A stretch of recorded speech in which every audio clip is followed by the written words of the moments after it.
Hi folks, so I'm not doing a live broadcast here just because the signal isn't great, but I just want to share where we are today and what's been happening. So here we are on my favourite beat on the northwest, Stracathro. We're looking at the junction between the Westwater and the main river itself, just separated by the gravel bar there. The flood a month or so back has changed the pool quite a bit, but it's still pretty desirable.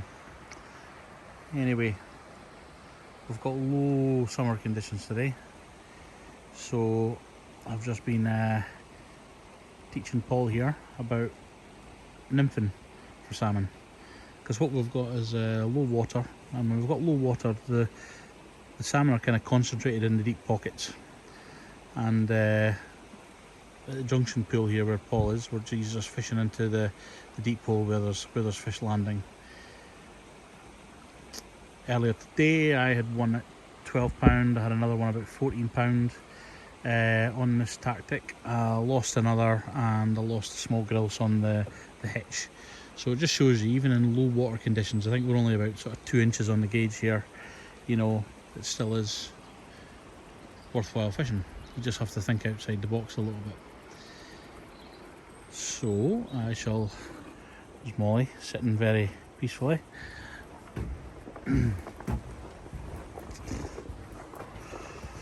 Just let you see what I'm fishing.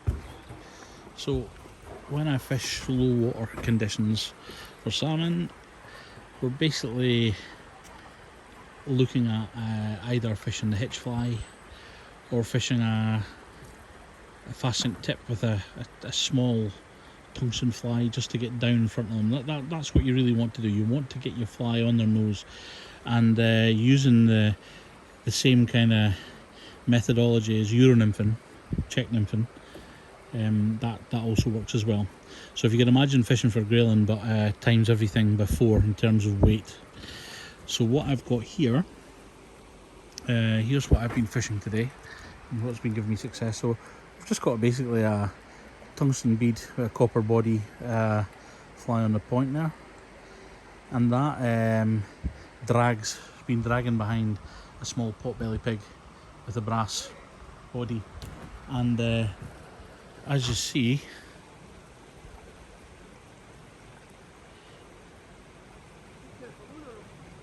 Paul just thought he was into a fish there, but he's caught on a rock.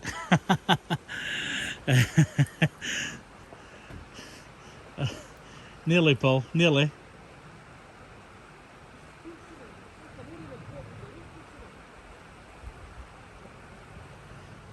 So yeah, so a small potbelly pig, and there's basically about, you know, 3/4 of a foot between them, and this drags at the back.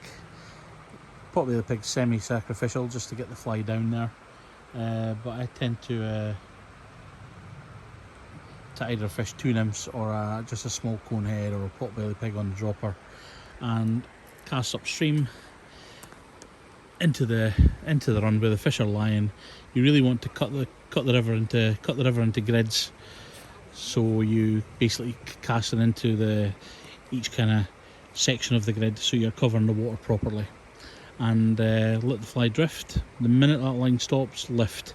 You know, you should be hooking the bottom every now and again, and because that way you're telling you're fishing at the right depth. And here's canoes coming down, so that's not so good.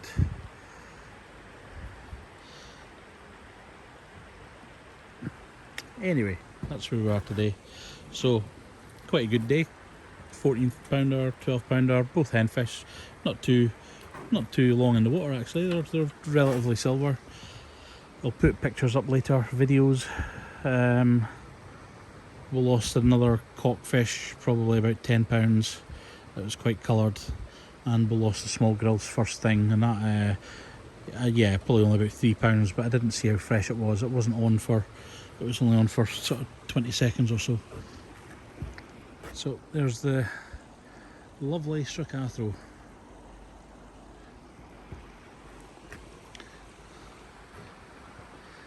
We've got canoeists.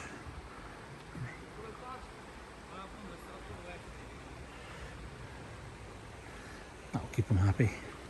Stir the fish up maybe. And here's the Stracathro hut, just to show you.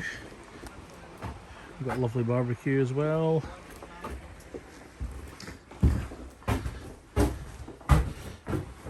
Nice wood burner for the winter.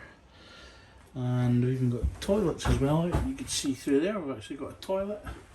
And the good thing about this beat is, unlike a lot of the other beats on the river, is that there's no opposition.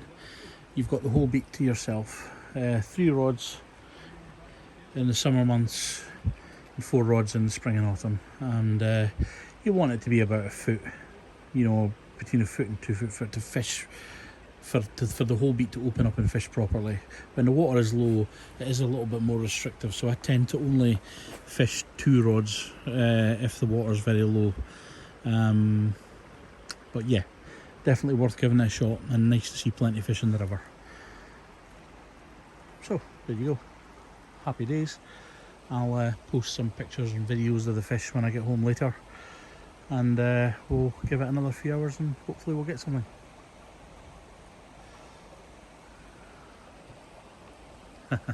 Catch you later.